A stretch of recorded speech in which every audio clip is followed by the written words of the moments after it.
Eastwood board. Here we go.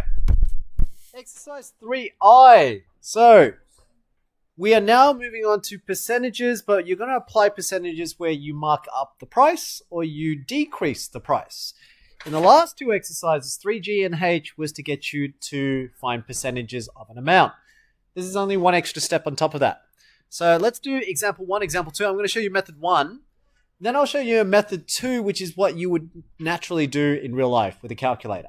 Okay, so the calculator is the more practical, efficient way to do it, but I'll show you how to do it without doing 2 steps because it takes longer to do. So here we go. Let's do example 1. If you had $40 in your pocket and I decided to give you an increase, so I'm going to increase it by 30%. So the problem is here, when we say $40, which is what you have, and I say increase, are you gaining money or are you losing money? Gain. So most of us understand it's plus. So the increase isn't the problem. 40 wasn't the problem. So 40 we understood. Increase we understood. The problem is here. 30%. A lot of students and people in general do not know what 30% is. They can't calculate it. Even if I gave them a calculator, they may still not know how to do it. So the problem is this bit. Because had I changed the 30% and I said increase by $10, everyone here can tell me if you started with 40, increased by 10, then how much money do you have now? 50, logically. So the problem is we don't know what 30% actually is, because if we knew what it was, we can add them and then know the answer. So that's what we're going to first figure out. Aaron? I figured what 10% of 30 was. Good. So you're doing the unitary method. Yeah, and then 10% of not 30, 10% of 40. Yep. And then times that by 3. Why by 3? Because it's 30%. Very good, because 30% is triple of 10%, and then that's how you know the value that you need to add. So very good. What Aaron's describing there is what you might have learnt last year called a unitary method. If you know that, that's even better for any percentages that follow the 5-10% rule. If you don't know it, I'm going to show you the proper way of doing it without a calculator. So here we go. We need to know what 30% is.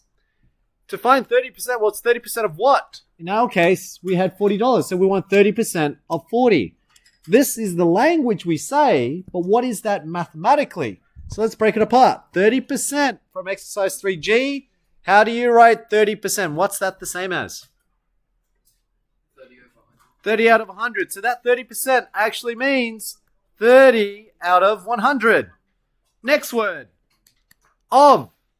What does of mean? A lot of students get this one mixed up too. Times. A lot of students think divide. It's not divide. Of actually means times. Okay, groups of. And then 40, well, that's a whole number. But since we're doing fractions here, what's 40 as a fraction again? 40 over 1. Beautiful. So 40 over 1. This is the mathematics that you would actually need to solve from exercise 3B, which is why I've been doing these quizzes, because if you can't multiply fractions, then you're stumped here. Obviously, if you have a calculator, just type it in. You just do 30 divide 100 times 40, and you get your answer. In this case, if you don't have one, you're going to have to simplify this. So, let's practice skill. Which 2 numbers can you see that can be simplified? Can I please have Yuri? Which 2 numbers can you see?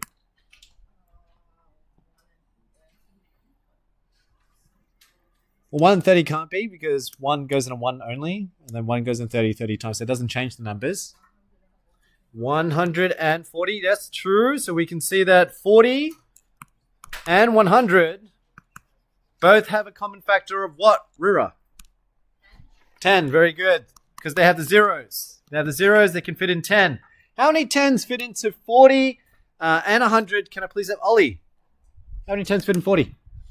4, so that now becomes 4. How many 10s fit into 100?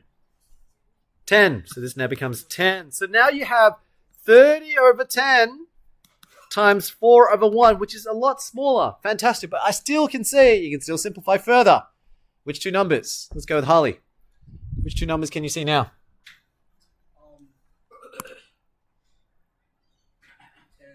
10 and 30. What common factor is it, Zave? 10. Beautiful. In this case, how many 10s fit in 10? Zave? 1, 3. Good. So this time's 3. This is 1, changes your fraction now to 3 over 1, which is a lot smaller, times 4 over 1, which is convenient because 3 over 1 is just 3 wholes, and 4 over 1 is just 4 wholes, so it just means 3 times 4, which is 12. So when we say now the language, when we say $40 is increased by 30%, we now know that actually means increase by $12. So that's a lot easier. So then what you would have to do then is you would say, since 30% of 40 equals to $12, then the increase would go from 40, increase is plus 12, so now you have $52. So far so good? Okay, so we had to break out the skill. Can you see where the skills are coming from? 3G was this bit. 3G was conversion. What's 30% as a fraction? Then, and then the next part is 3H, you times by 40. So 30% of 40. That is literally, this line is 3H. Getting to this answer is 3H. So when you do 3G and 3H, that's all you're really doing. What's 3I doing? This bit. That's the only part the 3I is even adding on. So that's why in each step, the only reason why that you might have troubles in the understanding is just whether you can even do 3B. 3B is this fraction bit. When you can't do the fraction bit, that's when it locks you out. And that's what I'm saying. You got technique versus application. Application, we can do this on a calculator very easily. So on a calculator, this is all I have to do. 30% of 40. So we go 30% of 40, which we knew was 12. But how? Here we go. 30% just means 30 out of 100. So 30 divided by 100. And then of means times 40. There you go. You get 12. So that was pretty straightforward in reality. And then you would do 40 plus 12. True? Pretty cool. But there is a lot quicker way. There's a method 2. I'm going to show you a method 2. And I'm hoping you can learn this way, because this way, this is how they do it in the banks. And when you ever talk to them later on in the future, you see them, what they enter. They do it in one line. We did it in 2 lines. They do it in 1 line because it helps you to do better calculations later on. Yeah? Here's method 2. Method 2, I like to draw a diagram to help you visualize. You start off with $40. How much of that in terms of percent do you have?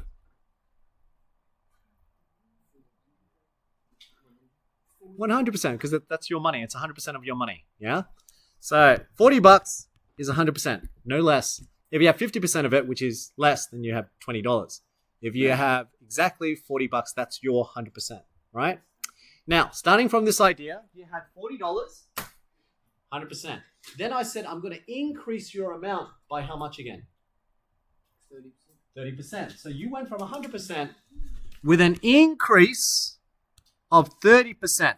So how much in terms of percent do you have now?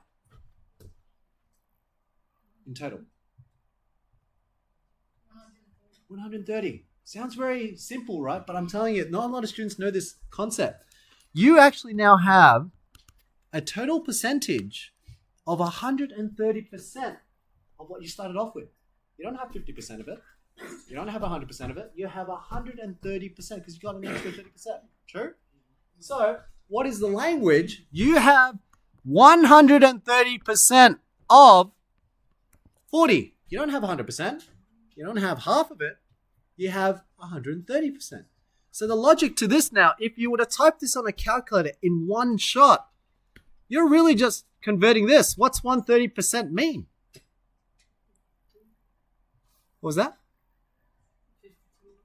Well, you got the answer. I don't want the answer. What's 130%? What's that mean? 130 over 100. Yes. Which is 1.3. Why do we know that? Because 130 over 100 just means 130 divided 100. 130 divided 100. You guys learned that if you divide, you move back 2 decimal points. It's 1.3. What does of mean again? Times. So literally, you will see later on when you go and you see the mortgage people working at the lens for you, they will know 130% is just 1.3. They'll type 1.3 times, and all you have to do is times 40. And you will literally should get $52. Let's see if it's true. So if I go here, 1.3 times 40, so it equals 42. But I did it in such a short step. There is a conversion that you can understand. 130% is 1.3. Which one? That's different. Oh, but that formula that I got there comes from understanding this bit. So if you understand this bit, then we can go backwards, which is the next problem. That's really tricky. Yeah. So the one you're looking at on the back of the page, that's the one most students have no idea on how to do. Most students will understand how to do this first bit in 2 steps, but they don't understand that bit. And it was the idea, if you increase, it's more than 100%. 1 represents 100%. It's 1 whole. That 0.3 is the 30% increase. Okay? So that means now I can give you a bunch of things and you can quickly do it on a calculator, or logically, this is what you could actually do. If I gave you, you started off with $40 and I said you increase, if I increase it by 60%, how would you work it out on a calculator? What would you type in? So I'm increasing it by 60%. You want to have a go? Think about the picture. 160, very good. So here you start off with 100%, which is $40. I increased it by 60%. So that means you are now getting a total of 160%. But what's 160% as a decimal? 1.6. So you just do 1.6 times 40 and you will know 1.6 times 40, it's $64. But if you did a long way, you had to find 60% of 40 first. So you would have done 60 over 100 times 40. You get 24. Then you get 40 plus 24. You get the same answer, but that's in 2 steps. See what I mean? So you can convert it into a decimal and then just type it in one go and you'll get your answer. Yeah. You can do it either. Yeah. The most standard method is the one, the long way. That's the most standardized method that you'll find in your textbooks. They'll show it this way. But you'll find that later on when you're doing, say if you applied for Melbourne High test and all that, they often rely on the fact that you know this concept, which most students don't. It's that sort of quick understanding, logic, reasoning. Same thing with discounts. You can also do the same. You don't have to just increase your percentage. You see, in the second example, if you have $40 and I decreased it by 20%, same concept.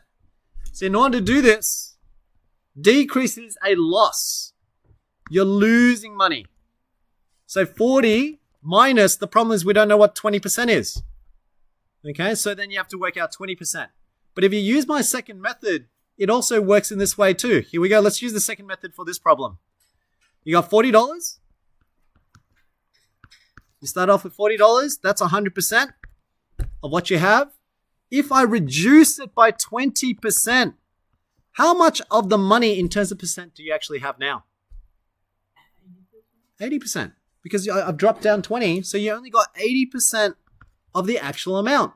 So if you want to know what that is, literally work it out. You're finding 80% of 40, which is the same thing as saying taking off 20%.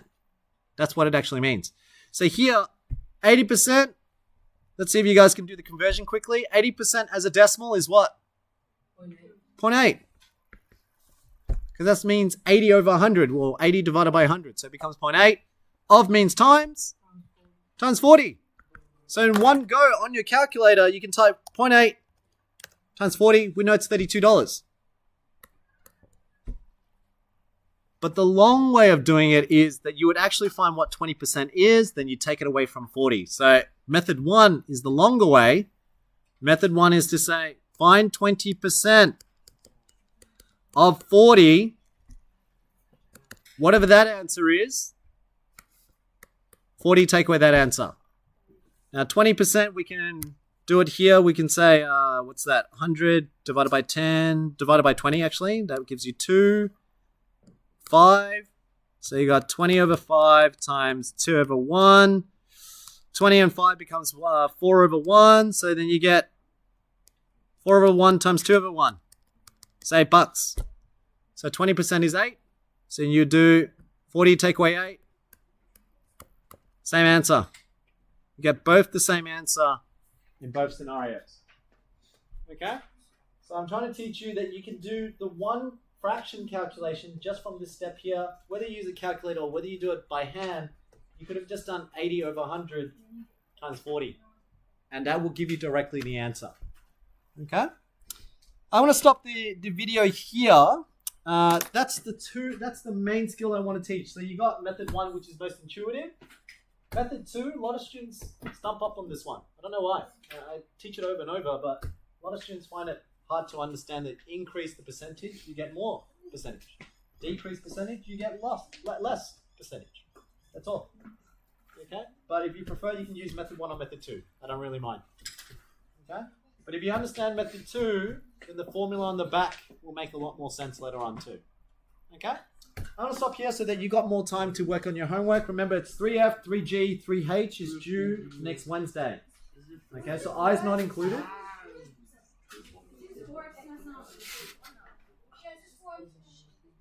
Why is it 4? What are you talking about? I'm pretty sure you guys only have F, G, and H, isn't it?